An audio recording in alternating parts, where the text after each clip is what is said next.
Hey guys, what's up? So I got another question here I'm going to answer real quick. This one came from Connor, and I think it came off a video where I was talking about the dangers of dating single women. And he says here in his video, this one was great, thanks. Can you do a video, in quotations you put, how to know if you should stay with your girlfriend or not for a long-term projection college student here, he says. How to know if you're going to stay with your girlfriend. Alright, so I did quite a bit of research recently on app development in the dating space.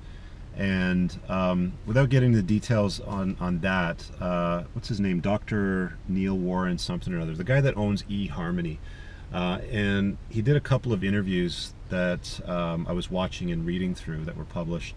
And one thing that stood out is, as far as relationships go, success of relationships go, the thing that tends to determine success and happiness is whether or not your partner violates your non-negotiables. So what I mean by that is, you know, a lot of people put a list together of must-haves. You know, she has to be funny, she has to have great boobs and ass, and, you know, have a good job and all that sort of stuff. I know that guys do the exact same thing that women do. We just don't admit it as much, so here we go publicly admitting it, fellas.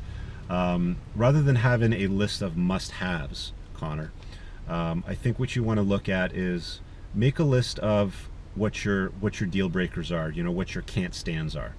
So if you have 5 or 10 can't stands, and you found yourself in a situation where you're with a partner that continuously violates your non-negotiables, then you're with the wrong person. Another thing I would recommend that you do, which I screwed up on before I got married, is make sure you live with the person first. So I got married to somebody that I did not live with full time for any length of time. You know, we dated, went back and forth between our two respective houses. I was a professional, so was she. So we basically had our own lives, so we just basically lived that. But that was the dumbest thing that I could have done in hindsight. So live with them first to see what they're really like, because everybody has a representative that they send forward in the dating world. Whether you've been dating, you know, for a few months in the honeymoon phase, or it's been a year or so, people tell lies depending on what their objectives are. You know, guys usually don't have the same objectives as women. You know, women have this biological clock that ticks, that tells them they need to get married and have babies, and they look for somebody that's got their act together and good genes and stuff like that. Men are definitely different, you know, in that sense. So the first thing that I would suggest you do is make a list of what your can't stands are, your non-negotiables, and if your partner violates those and continues to violate them, then you're definitely with the wrong partner. It's probably not going to work out, in my experience anyway.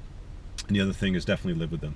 So I hope that video helps. I am not the guru Kimo-Swabi of relationship advice, I promise you, but definitely I always speak from experience, and I'm sure that you'll find that useful. Hope you liked the video. Give it a thumbs up if you did. Throw a comment below. Let me know what you thought, and we'll talk to you guys later. Peace.